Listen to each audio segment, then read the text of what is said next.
Bonjour à tous, c'est Tolo et bienvenue sur ce podcast où on vient déconstruire les sujets de société et souvent l'idéologie dominante, non pas dans le but de troller ou de crier au complot,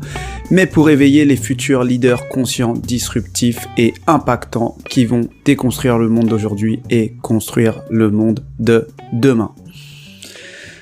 Alors aujourd'hui, j'ai pris mon micro parce que j'avais envie de vous parler d'un sujet qui vient de tomber. Il s'agit d'une actualité sur lequel je comptais quand même un peu me prononcer, mais là, que de rebondissements. Donc c'est l'affaire qu'on appelle Marvel Fitness. Et donc le verdict est tombé, en tout cas en première instance. Il est condamné à 1 an de prison ferme et 1 an de prison avec sursis. Donc, pour ceux qui ne connaissent pas Marvel Fitness, c'est un simple YouTuber qui fait des vidéos donc sur le fitness et qui a pris un créneau un peu spécial. En plus de ses vidéos où il propose des exercices et il transmet ses enseignements dans ce domaine, il a aussi pris à partie certains YouTubers, certains autres entrepreneurs du fit game pour dénoncer certaines pratiques. Ce qui n'a donc pas du tout plu, comme vous pouvez l'imaginer, à ce milieu-là, puisqu'il a dénoncé justement le fait que ces personnes-là vendaient des programmes pour atteindre des objectifs et qu'ils vendaient finalement, qu'ils montraient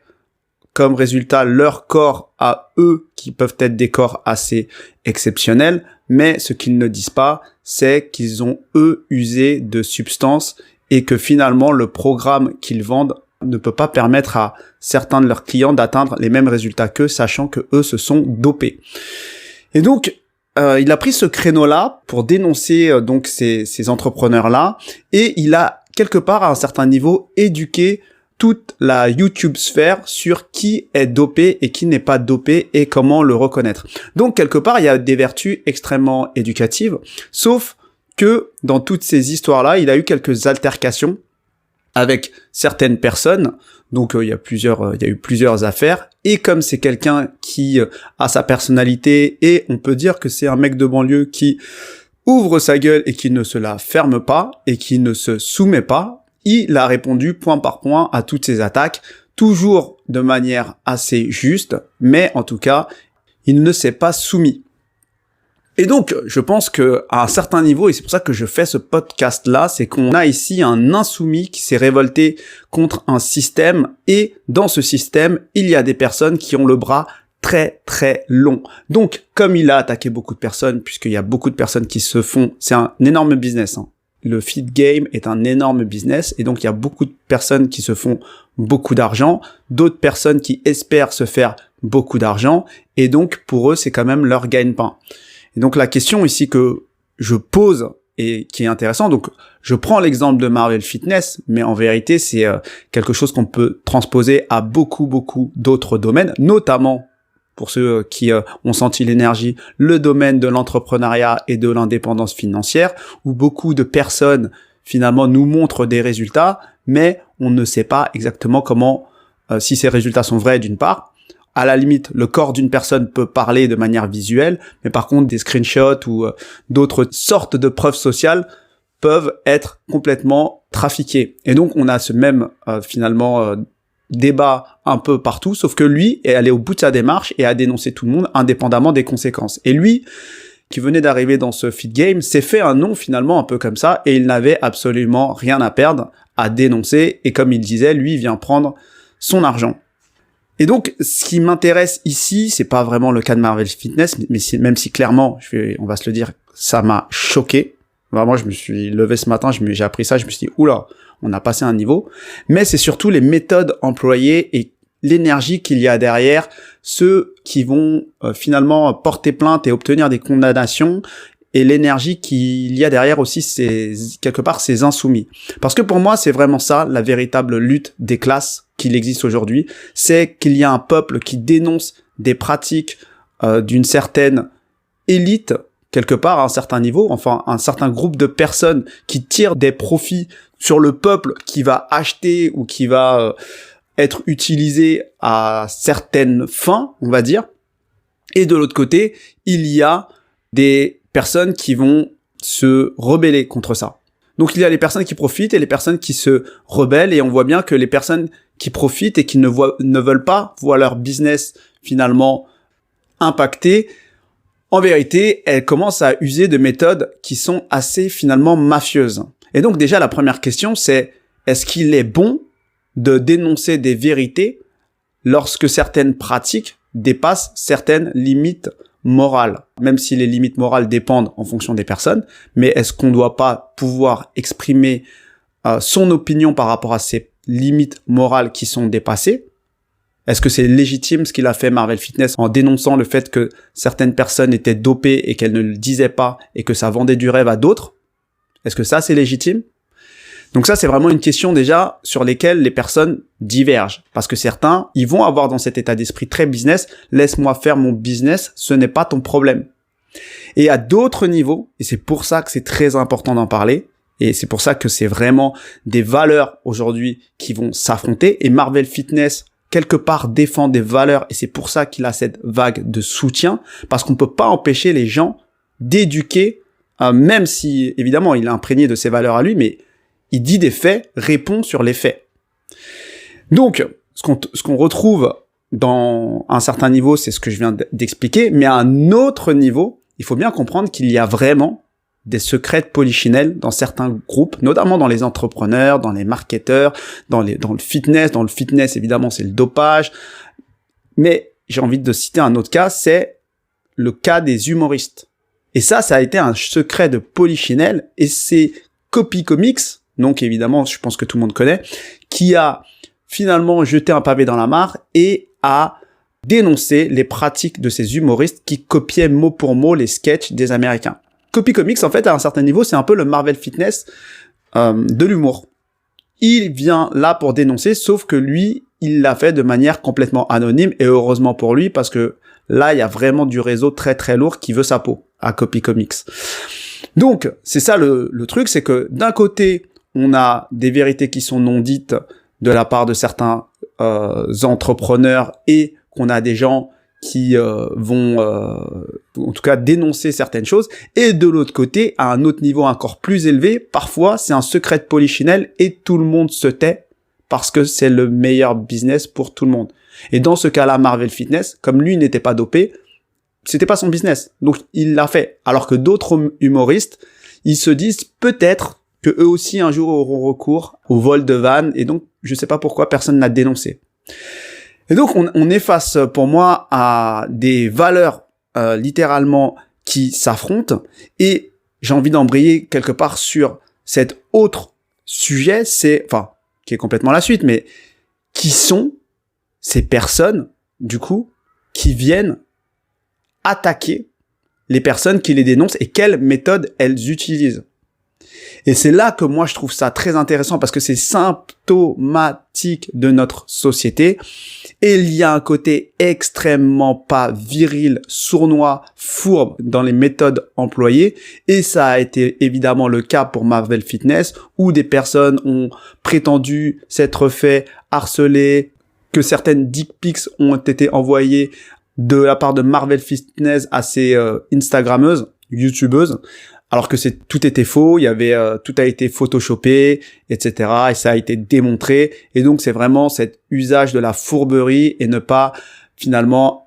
répondre à la personne point par point sur des faits, parce que tu vois bien qu'il dénonce quelque part un certain niveau des vérités.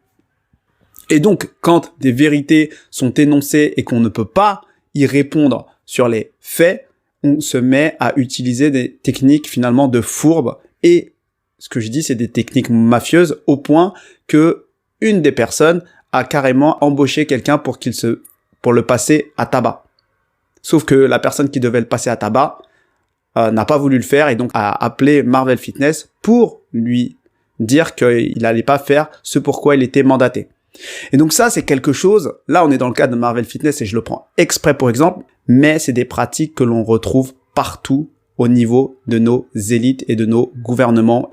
de toutes ces personnes qui veulent garder le pouvoir parce qu'ils peuvent tirer profit d'un petit groupe de personnes, ou d'un grand groupe d'ailleurs, ou du peuple tout entier. Et c'est vraiment des techniques de mafieux parce qu'ils savent très bien que si la vérité est révélée, ils ne peuvent pas répondre point par point. Et donc, ils vont utiliser ces méthodes que je viens de décrire déjà un peu sournoises, mais plus ils vont utiliser les appareils d'État pour finalement déstabiliser de manière économique, déstabiliser de manière morale, déstabiliser l'image de cette personne publiquement. Et donc, c'est exactement ce qui s'est passé finalement avec Marvel Fitness, puisque déjà, il a été accusé et des procédures ont été entamées contre lui, ce qui a été déjà très étonnant parce que lui-même n'a pas pu déposer certaines plaintes. Et ce qui est très intéressant, c'est que au-delà de ces procédures qui ont été déposées, c'est qu'on s'est rendu compte, il s'est rendu compte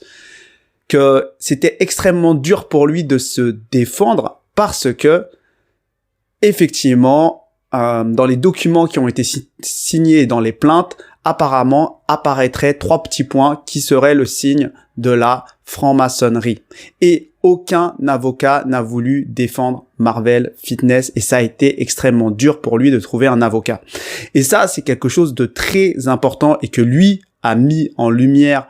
de manière inconscient ou consciemment, je pense. Il n'a pas forcément dit que c'était forcément la franc-maçonnerie, mais tout le monde le sait que ces 3 petits points, ça correspond au réseau de la franc-maçonnerie et donc que finalement, tous les avocats n'étaient pas très très chauds pour aller dans ce procès-là, alors même qu'il n'a pas grand-chose à se reprocher comparé à certaines personnes qui peuvent être accusées vraiment d'incitation à la haine raciale ou certains de pédophilie ou autre. Donc, ce que j'ai envie de dire ici, c'est qu'il faut bien comprendre que ces personnes aux pratiques mafieuses qui peuvent, du coup, et c'est ça qui me choque complètement, avoir lieu dans des milieux mais insoupçonnés comme le YouTube Game, j'ai envie de dire c'est un milieu d'enfants et c'est des enfantillages, et ben ces personnes-là, finalement, elles savent très bien quel pouvoir elles ont et ce n'est pas neutre de laisser exister ces sociétés secrètes qui ont finalement un certain pouvoir caché puisque c'est des sociétés pas secrètes mais finalement on peut dire que c'est des sociétés discrètes et qui empêchent le citoyen lambda qui n'a pas accès à ces réseaux de se défendre normalement. Et donc, on a, en plus de ça, bon bah là de toute façon on savait que c'était signé parce qu'il avait eu cette difficulté à se défendre, il a trouvé cet avocat, et il se trouve que finalement, évidemment, ils l'ont condamné en première instance à une peine insensée qui est de 1 an de prison ferme comme je vous l'ai dit, mais surtout on se rend compte qu'il y a des conflits d'intérêts parce que le bâtonnier est un proche d'une des parties civiles et une des parties civiles est elle-même l'avocate. Donc on est là dans un délire complet et donc ça c'est vraiment le privilège de certaines élites françaises qui ont des moyens que le peuple n'aura jamais. Et c'est vraiment une phrase, littéralement, qui a été prononcée par une des personnes qui fait partie de la partie civile, qui a été envoyée en MP à Marvel Fitness, tu n'auras jamais les moyens que nous avons. Et donc c'est ça la véritable lutte des classes, et c'est ça que les gens ne comprennent pas, et c'est pour cette raison-là que la France s'organise en réseau, en association, pour pouvoir utiliser ce système judiciaire et attaquer les individus seuls qui ne comprennent pas comment ça fonctionne pour les faire taire et pour les détruire économiquement, socialement, publiquement. Et ça, c'est quelque chose que l'on a toujours vu, sauf que tout le monde ferme les yeux sur certains cas parce qu'ils se disent il l'a peut-être bien mérité. Mais sauf que là, ces pratiques sont utilisées